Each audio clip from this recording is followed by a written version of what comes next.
Good afternoon, Knicks Nation. It is Sunday, the 15th day of May, 2022. Believe it or not, we are halfway through the month of May.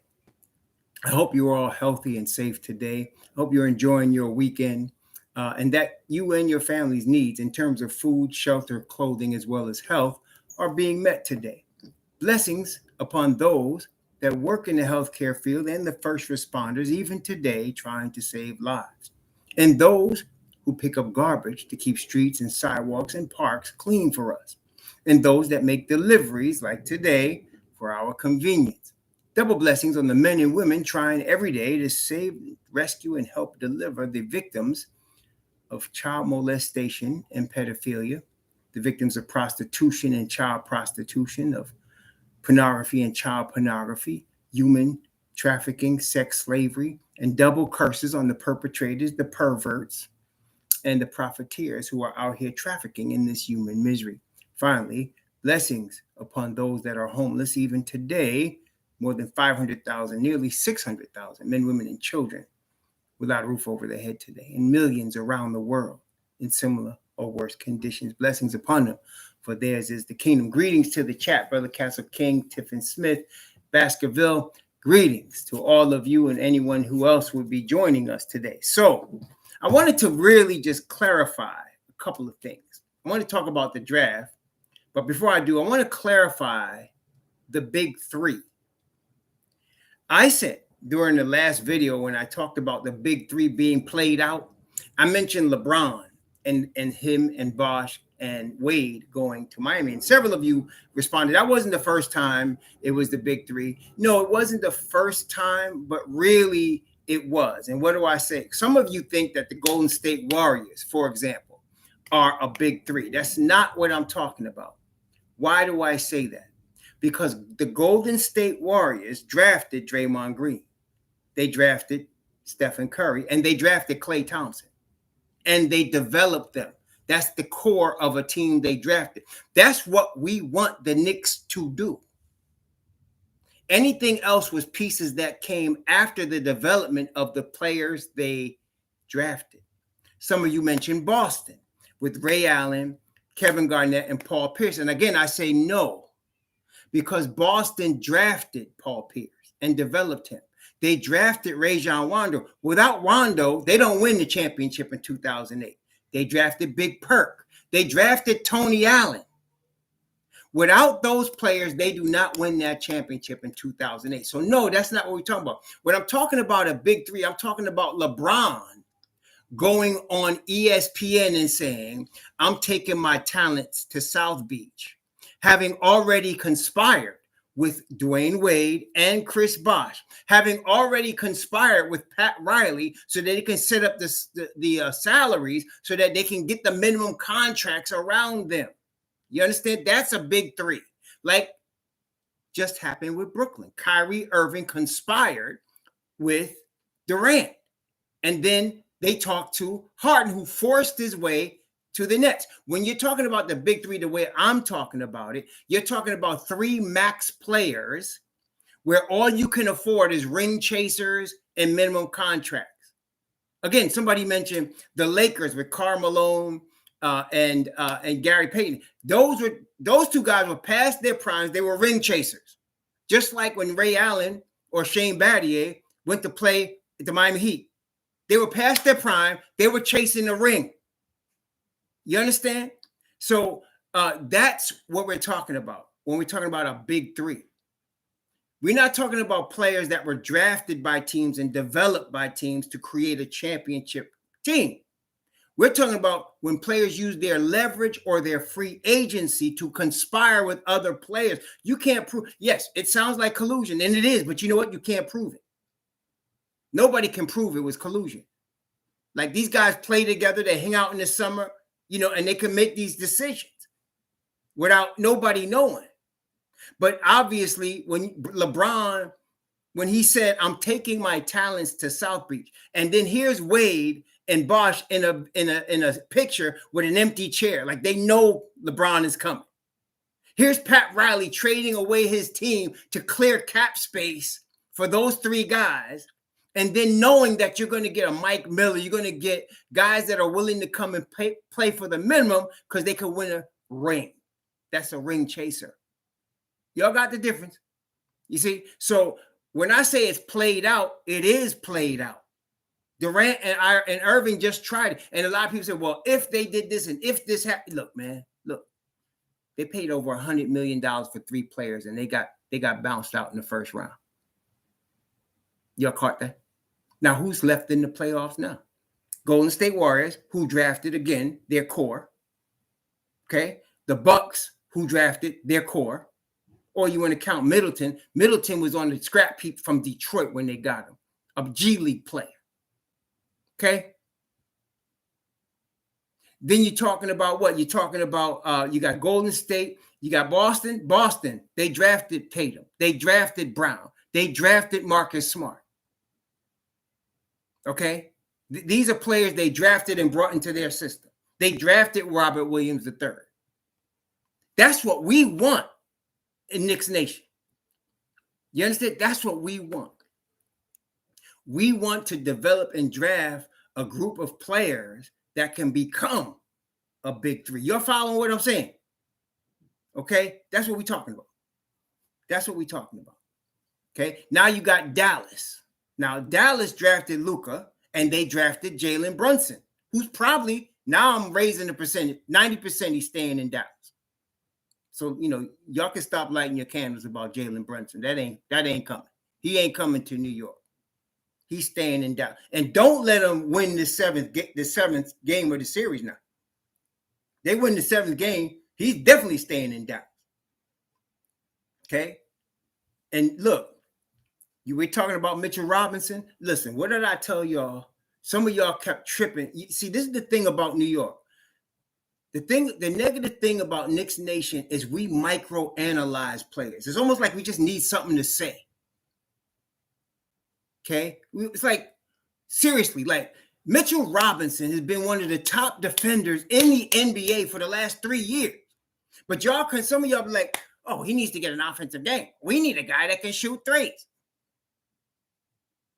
Come on, y'all. Come on, man. That first off, I mentioned to y'all, and some of y'all dying for Duran or the guy from Mark Williams, the guy from Duke, or any big 5 coming into any 5 coming into the NBA, with some exceptions, there's always an exception, it's going to need 2 seasons to just learn how to stay out of foul trouble. Did you hear what I said? Any 5 you draft, you're going to need to give that guy 2 seasons, 2 full seasons, just to learn not to get in foul trouble. Because that's part of the maturation process in the NBA, particularly when you're dealing with young players, athletic young players. They're going to get in foul trouble in the NBA. The game moves too fast. Okay? So you got to give them that. And that was Mitchell Robinson his first 2 seasons. His 3rd season, he was like, either he never fouled out or he was very like in single digits fouling out when he broke his foot. So he had learned to stay out of foul trouble. That's what they're doing their first 2 or 3 summers, learning the nuances of the NBA system of defense so they can stay out of foul trouble. That 3rd summer, last summer, Mitchell Rob could not work out at all because of his broken foot. Okay? So now this is the first summer in his career that he can focus on some offensive moves. And y'all see the video. Listen, man, I don't care if nobody's on the court with him. If he's hitting shots from the logo in practice, you can't tell me that he can't shoot the ball or that he can't shoot a mid-range. But he has never had a summer to spend doing that until now. See, some of y'all got to look longer than what you've seen in the stats on NBA 2K. You hear what I'm saying? You got to look a little longer term than just yesterday's NBA 2K stats to understand a player's development. Okay? In Stephen Curry's first 2 seasons in the league, he hardly played because he kept hurting his ankles. I don't know if y'all remember that. He kept hurting his ankles to the point where some people were thinking he was going to be a bust. And then that got healed, and all of a sudden, you got now one of the greatest shooters, one of the greatest players to ever step foot on the NBA court. But there were people calling for him a bust in the first 2 seasons because he couldn't play, kept hurting his ankle. They kept comparing him to Grant Hill. Don't be short-sighted, y'all. We got to take a longer view here with our New York Knicks. Okay, we got to take a longer view. Let me look at some of these comments. Some people say, where does that leave Randle? Listen, man, I keep telling you, I'm expecting them to move Randle. You cannot keep this game going, when you're trying to fit Obi in, and then you're going to try to play Randle and Obi together. Listen, they already tried it. Tom said it doesn't work. You could do it for short stretches, but it doesn't work. And look, here the thumbs down dude that told the crowd to STFU. Y'all remember that? Here's the dude that slapped the monitor out the assistant coach's hand who was trying to help him. Here's a dude that saw Obi go down the floor, walk right past him, didn't help him up. Here's a dude where the Knicks pulled out a game at the end, and he slams the ball down and walks off the court as if they lost. And you talking about what? You think they want him back? You think he should want to be back? Are you serious? Did you just ignore all of that? And wait. Then he comes in after that and say, well, I'm concerned with how my son sees all this. Oh, was he concerned when he slammed the ball down? Was he concerned all them times he charged the ref? Was he concerned with his son when he slapped that monitor out of the assistant coach's hand? Was he concerned then? Come on, y'all. Come on, man. I expect media to come up with BS. I expect ESPN to come up with some BS. That's what they get a lot of money. They put millions of dollars in their platform to spout the BS because they know people will respond to it. I stopped watching. I don't even want to hear what they got to say. You understand? But I understand, you a Knicks Nation, you anything concerning Knicks, you're going to be all in. I get it.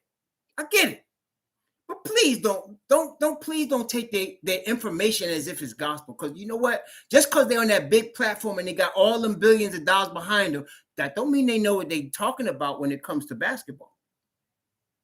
You understand what y'all catching me? Don't listen to all of that, man.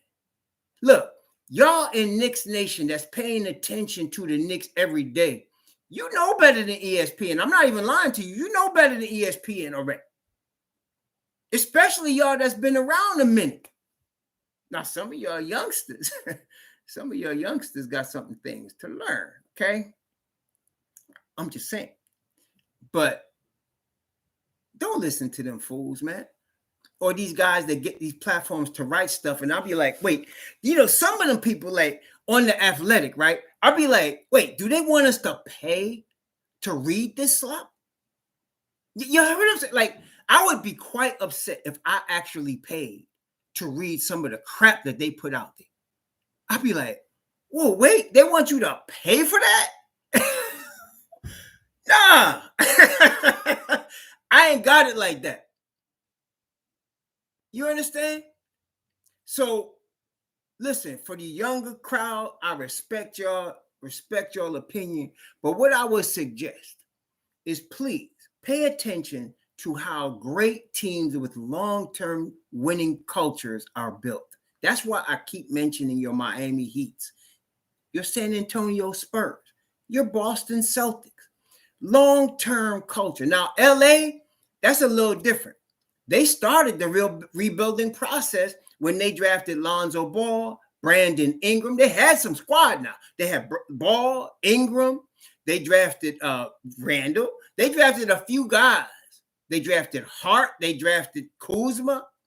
But then they short-circuited it. To go get Anthony Davis, another brother that got to show up to the game with crutches and an ambulance. He might as well pay it. Instead of getting the limousine, that brother might as well show up with an ambulance because that brother's hurt. Oh, my gosh, man. So they short-circuited the rebuilding process to go get Anthony Davis. How's that working out? Like they won that, they won that asterisk championship in the bubble, okay? And that's because they didn't give Anthony Davis enough time to get hurt. even in the bubble, I believe he did hurt himself, right? So yeah, nah. And some of y'all that's pining for him to come to the Knicks, please stop. Please stop. Stop it. Y'all be crying for him to be traded 6 months in. Thank you for the big super chat, BK New York. Big 15. That's right. Y'all be crying 2 months in for him to be traded. Look, nah. Don't just look at NBA 2K stats and past headlines as what you want in a player. Please. No. Yeah, we need to build a big 15. That's exactly what BK New York has got it. That's exactly what we need. We need a big 15. We need to develop what we have chosen. Now, the Don, like him or hate him, that brother has drafted well. Now, when you see somebody like that make moves the way that Don does it, right? It's not just him alone. Like he's working with, you got Walt Perrin. He's working with the scouting department as well. How you think they found Joker Binus? They have scouts out there. Okay, they know what they're doing. All right, so we got to give them their time to build. We got short-circuited, and Leon takes the blame. He let Tom Thibodeau try to talk him into winning now with some garbage, and that we took a step back. But that's going to happen, man. Overall, right? Overall, you want long-term sustainable winning. Does that mean your front office and your coaches are not going to make mistakes? No, it doesn't mean that. It means that because of the culture, because your culture is to draft and develop, because your culture is to build from on your own system, you're going to eventually win. Okay, it's going to happen if you stick with that. What ends up happening is you get an organization like the Kings, and they make stupid moves that set you back years. You know how often do you get a guy like a Tyrese Halliburton that you were fortunate enough to draft along with a Davion Mitchell and a Fox, right? How often do you get that? And you trade him for Sabonis? And not only that, they messed up. They could have got Luka. Some players are just no-brainers, man. I mean, Luka was one of those guys. When I seen that cat in Europe outplaying Porzingis and killing Europe in the World Cup, just destroying them at age 16, I was like, okay, this boy could play, okay? And then several European players, several of them said, the best player in Europe is only 15, 16 years old. I was like, okay, this is a prodigious talent right here.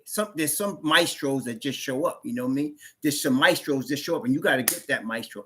I would have, like I said, at the time, I would have traded everything I could except KP to go get him, because that's how good he looked like he was. Okay, so I don't know what the Kings were thinking about, and I'm not saying the guy they took, that the power forward they took out of Duke was a scrub. I think that boy is going to be pretty good too, but he wasn't Luka. You know what I mean? He wasn't Luka. So, and here's Luka with a whole bunch of whatevers. And they one game away from going to the Western Conference Finals. Okay? Come on. So now, we're talking about the Knicks now. The likelihood, I know, and you know what? I can't, go ahead, light your candles, do your prayers, whatever you want to do, rosary beads, whatever you want to do to see if we can move up. I hope it comes to pass. I hope we move into the top 4. Okay? Because my understanding is either they will move into the top 4 or stay at 11. There's a less than 1% chance that they go down to 12. The 76% chance they stay at 11. Melman with the super chat. Thank you. Peace, Raw Hebrew. Finally caught up with the current video in the Bible study. Thanks for the teaching. Praise the Most High, Melman. Praise the Most High. Thank you for the super chat. Now, so look, the likelihood is we're picking 11. Okay, we're picking at 11. Now, I think it was ESPN that had us picking Mathurin at 11. Man, if that brother's available at 11, we in good shape. But come on. let's be real. Mathurin going to be gone. Mathurin's going to be gone. Now, can the Knicks move up? Yes. And to me, there are two tiers. There's your top 4, and then there's that second tier before 11, that 5 through 10. Okay. Now, the top 4, you're talking about Chet Holmgren, you're talking about Jabari Smith, right? You're talking about Ivy, right? And you're talking about Paolo Banchero. Okay. Those are your top 4 and almost everybody's draft board. That's your different, different order, but that's your top 4. Okay. So if the Knicks get into the top 4, one of those guys are going to be in the Knicks uniform. All right. But then there's that next tier, starting with a Keegan Murray maybe and going, and then, but to me, that next tier, there's only one guy I really want. Mathurin. I mean, I'm not saying there's no other good players there, but in that 5 to 10 tier, if I could get Mathurin, I'm taking him. I like him a lot. I think there's so much promise, upside, talent. I'm really high on Benedict Mathurin. And so if I could get him in that tier, because that's where I feel he's going to be drafted. Now, after that, yeah, it's true, Mike. You're right about that. But after that, Sohan is my guy. I like Sohan because I'm looking at a guy I'm hoping, and again, I'm looking at a Julius Randle trade. So I'm making my pick based on a Julius Randle trade. So if some of y'all are gonna ask about Randle, I'm acting like he's not going to be on the Knicks come training camp. And again, there's a chance I could be wrong, but I'm really strongly thinking they're going to trade him. So with that in mind, I'm looking at Sohan, just turning 19. Already, Sohan today can guard 1 through 5 on the NBA level. This is a special defender right here. This is not like, this is a special NBA defender. Okay. Really, really, really good. Offensively, I'm telling you, I don't think that he's that bad. Like I seen him, he's bad in college, but I think you give him 2 seasons of NBA level development and coaching, and I can see him becoming a very good offensive player. I don't know how good. There's really no telling. The talent is there.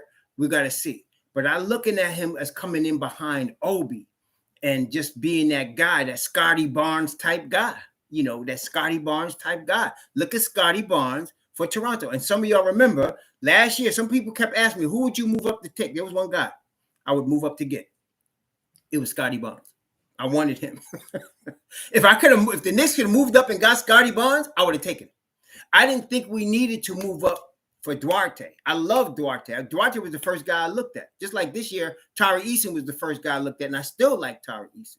But if I could get a guy at 11 that's not Mathurin and I'm not in the top 4, I'm looking at Sohan because he's, he could be a Knicks cornerstone for like the next 10 years.